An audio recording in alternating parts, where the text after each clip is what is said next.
Lots of new metal at the Skoda stand, and let's find out about when these cars will come to the market. That's the part you want to know.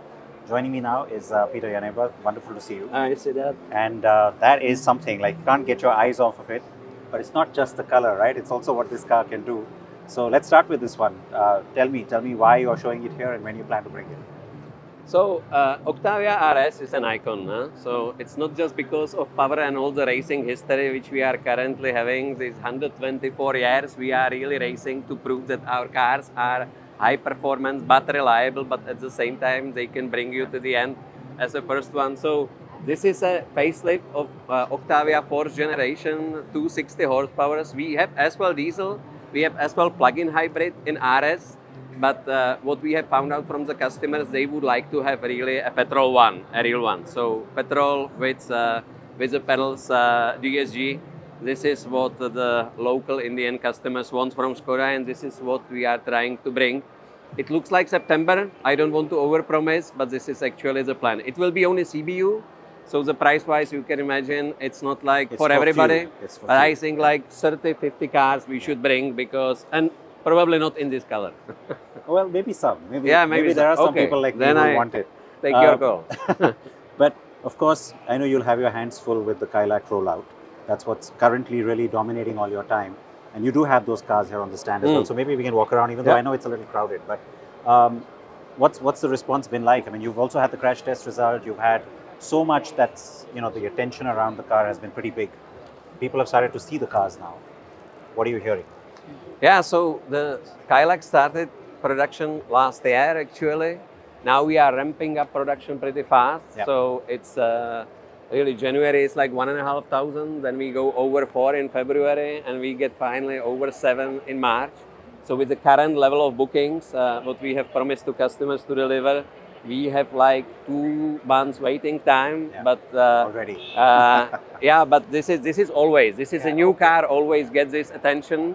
The thing is, we need to sustain it, because this car is actually coming into the very crowded segment, but still this is the biggest segment on the market, and we have something to offer.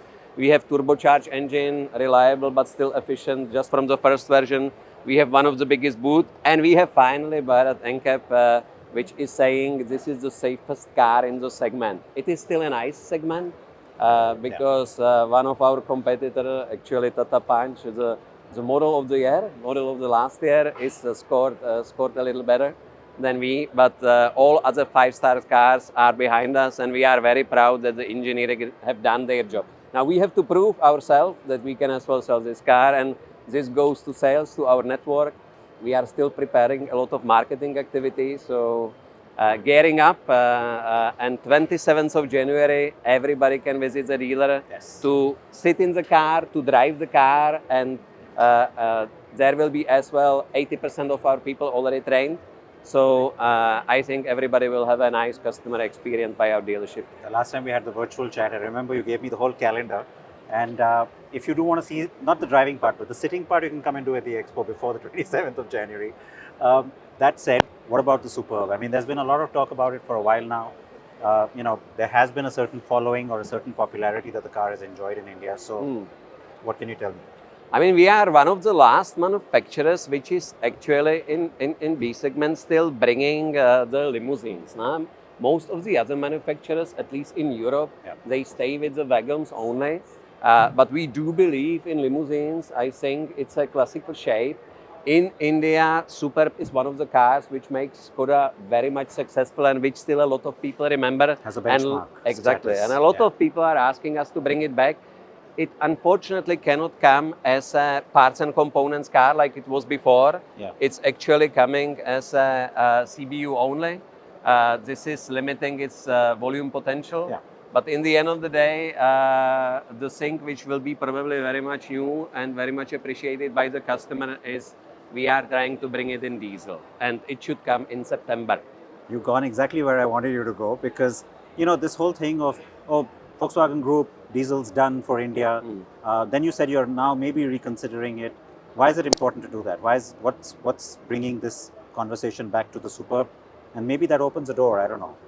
I mean, if you look for the premium brands, most of their limousines are being sold as diesel. It's by Still one a of them strong 60 market. or even 100%. So it is still demanded. It is because of the torque, because of the comfort.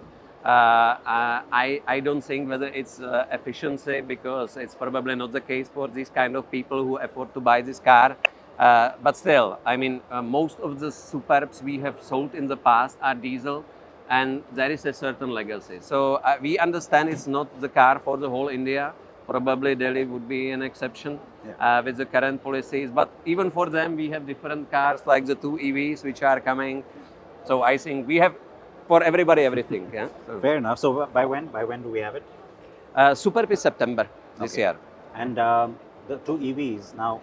EV in general, of course, has been this flavor of the industry for a while now. But when it comes to sort of making it a credible business case and actually offering something that people are going to appreciate for the price, for the features, for the drivability, what's your stance now at Skoda India? When do we see the first EV? So the first EV should not come later than in September. It's actually a pretty easy story. We are still waiting for the best decision to be done. I mean, we have 3 EVs in Europe, and the only reason we still did not bring one is that we are waiting for the government policies to be launched. Finally, the CAFE 3 and as well the subsidy support. Because we are anyway doing our local, fully localized CKD, which needs to come later. But based on this policy, we will finally decide, is this car parts and components car or is it a CBU car under the policy? And once we decide, we take it on. So I cannot confirm you today whether it's only Elroq coming or whether it's Enyaq or Enyaq Coupe. One of them for sure this year and latest in September. Maybe all 3, maybe only 2. Let's take this call in March and we will let you know that. And as you said, it could be CBU, could be CKD. Yes. So that's open yet. Yeah, both options are drawn, and in our documents we just need to decide left or right. Yeah? How important is it to go even more compact, do you think? Is that something that you're already looking at, a more compact EV for India? This is then the local car, which we need to localize, and we would be then preparing our Pune facility for it, because Pune just grown because of our small baby Kylaq. I mean, the current capacity is over 260,000 cars, and we need to grow it further because of the EV. So we are ready for this investment. We are committed to India. And the local car will be like, I mean, it's not a secret. Everybody is showcasing the same SUV for day long. So something like this we can expect. It's important to go there, right, for you? Exactly. This is the direction. Yeah? That's fair. This is going to be also CKD. National premiere, production already ready. The cars are coming. Quite obsessed with that one. So that's why I saved it for the end. I thought we'll end here because, okay. I mean, we've been waiting for a while now. So we have just sold to last happy customers the predecessor model, which was still an icon, because actually Kodiaq is a car which have shaped Skoda since 2017 in Europe to a next level. I mean, for us, the new era is Kylaq, but Kodiaq is still a brand shaper and brand builder, which cannot be forgotten, especially not in India. Even if the whole segment is diesel, we start with a petrol car, but we are committed to diesel. Would you consider it? We are committed to look for any option later on, but not from the beginning. Production is starting with petrol 4-wheel drive automatic in the end of February. And the first cars could be delivered to the customers already end of April. So let's see. So you're looking at like one spec, 3 rows, 4x4? There are 3 specs currently considered, and 2 of them are 7-seaters. There is even one 5-seater coming. And this is all CKD? And all Chhatrapati Sambhajinagar parts and components job. So you've got that absolutely right now, Chhatrapati Sambhajinagar. I try. Yes, I mean, you spend enough time there, I suppose, so you have to get it right. One last thing, then you have the EVs on the anvil, you have, cars like this or even the Superb that are coming in, which will continue to shape the brand. But how important is it now to go into, tier 2, tier 3, and really start to get that presence which the brand has been wanting to get for some time? Brand's been in India for many, many years. So is that the car to do it? This is the car to open exactly this horizon for us. That's why we call it New Era. I did not want to make the press conference too long, but I'm happy that you asked. We actually finished last year with 272 touch points, so there was a certain development already.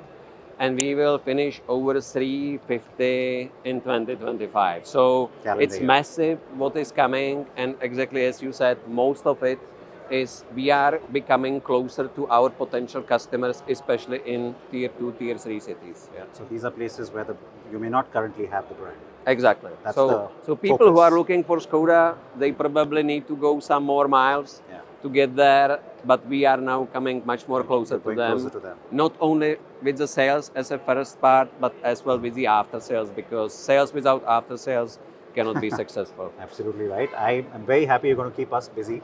There's lots of new cars to want to drive, and can't wait for it. Thank you. Thank you very much. Thanks for your time today. Thank you. All the very best. Thank you very much.